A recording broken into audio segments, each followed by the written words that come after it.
want to demonstrate how if you plant some trees, you will have a lot of abundance. So all of this is from my mom's.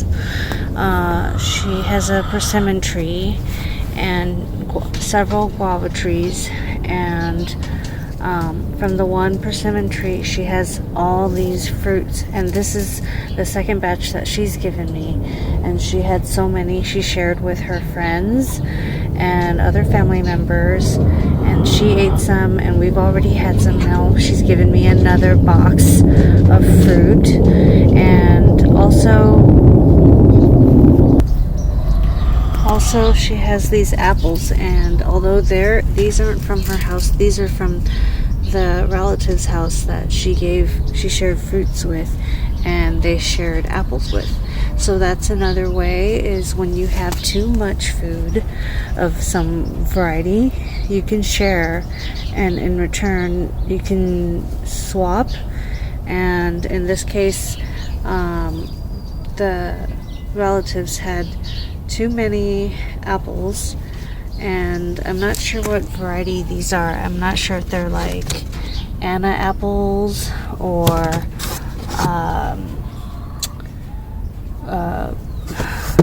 the other varieties that lesser known,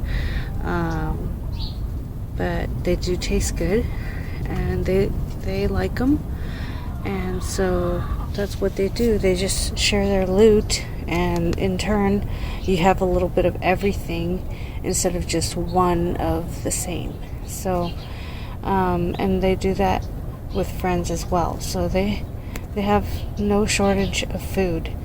And that's the other thing, is if you have too much food, you can always give some away, and that's how everyone benefits. And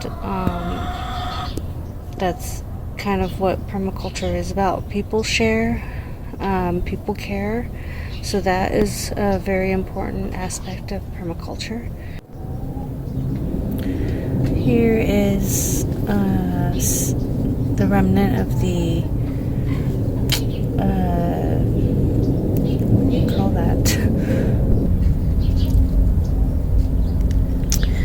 Here are some blooming things this fall. As you can see, the hollyhocks are coming up, leafing out.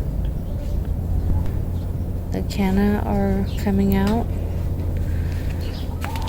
More hollyhocks blooming. Some sweet peas with pretty white flowers are coming up. Snap peas. Some nasturtium.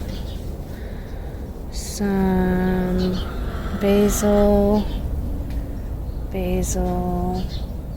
Even some late tomatoes, if you can believe them. It just keeps coming up. I thought the plant had died because it had dried out. See that stem? But it's coming up still. Lots of chilies. Lots of flowers.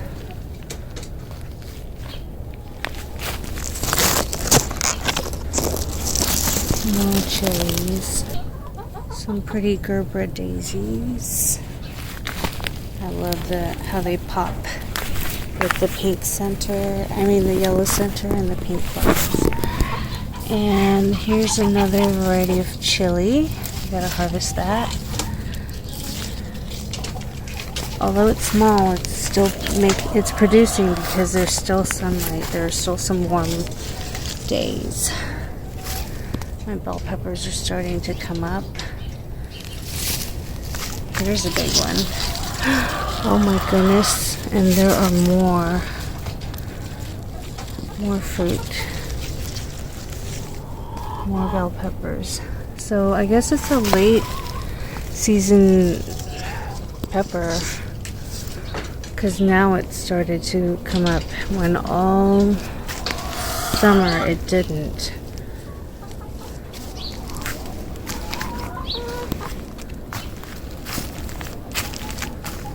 So as you can see, I've been throwing bits of eggshells and tangerine peels because I'm trying to deter pests, so that the orange oil, the citrus oil, from the peel. Hopefully will help to keep bugs and stuff away that can smell those scents. And as far as the eggshells go, it's just to provide calcium. So, well, here's a variety of broccoli that came up, and I haven't gotten to it. I gotta get in here and cut it and harvest some to eat. That bed has some bare spots, like I said. There's a pest, I think it's a possum, that's getting in there and digging up my garden bed. So there are bare patches in there because they dug around and killed my little seedlings. In this garden bed, it's relatively flat, so the same thing happens. The possum or whatever gets in there and digs giant holes, and I've stuck so many seeds in here. I've stuck cilantro seeds, celery seeds, green onion seeds, and not much pops up other than the existing basil that was here already, and the tatsoi, which wasn't destroyed. They've come in here several times and dug around, so nothing really grows that well over there. It's really frustrating. As for the rest of the food forest, it's coming along. Fruit trees are losing their leaves. It must have gotten really cold last night. It killed the yam leaves, the sweet potato leaves. So they've blackened. And let's see, I plucked out some feijoa yesterday because I saw one on the ground, that possum. So what I did was I started harvesting them, even though they weren't fully plump. I just harvested them so that I could eat them and have my kids try them.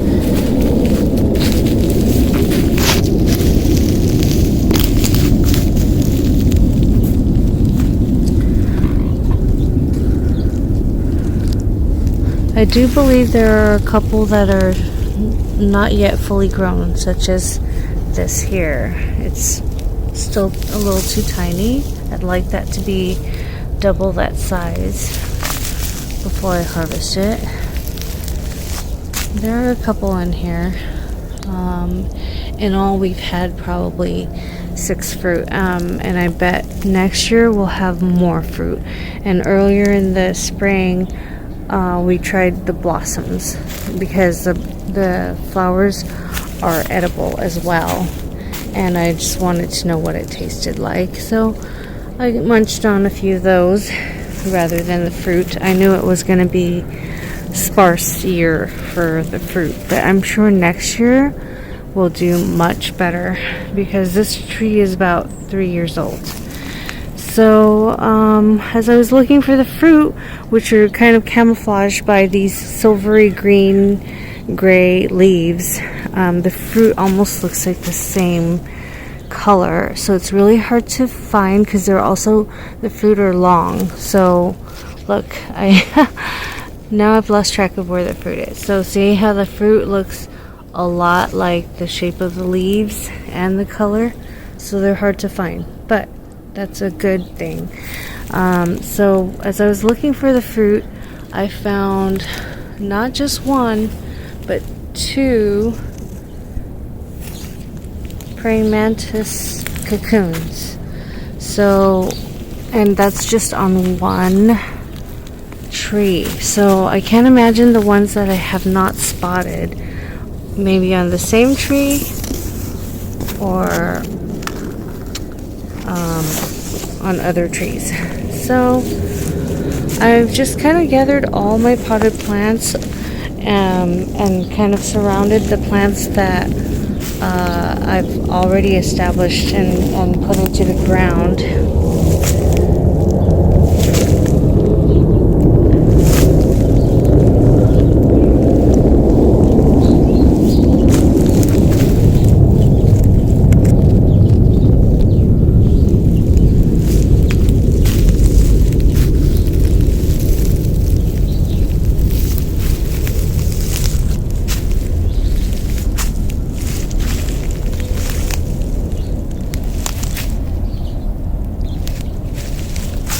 I just filled this yesterday, so that's good. The birds are having some water. And anyhow, so I just put the potted plants around and near the plants that are already in the ground so that they can kind of help insulate each other in the food forest. So it's kind of establishing, kind of helping each other out in the food forest. Sorry about that. Sunlight. So that's what I'm doing, is just making it really dense here. And in the early spring, late winter, I'm going to look for spots to put my fruit trees into the ground, as this layer of mulch will have had months to break down, and it's going to be very productive. And yeah, I'll just look for spaces in the mulch and selectively choose places to put my fruit trees, that the best parts, like the sunniest parts or the dry parts or the moist areas, the shady areas, whichever are the best conditions for the plants that are going in which locations. Here are some cuttings of my Asian pear. I gave a cutting to my dad. Hopefully that one survives. It's been kind of cold and I've been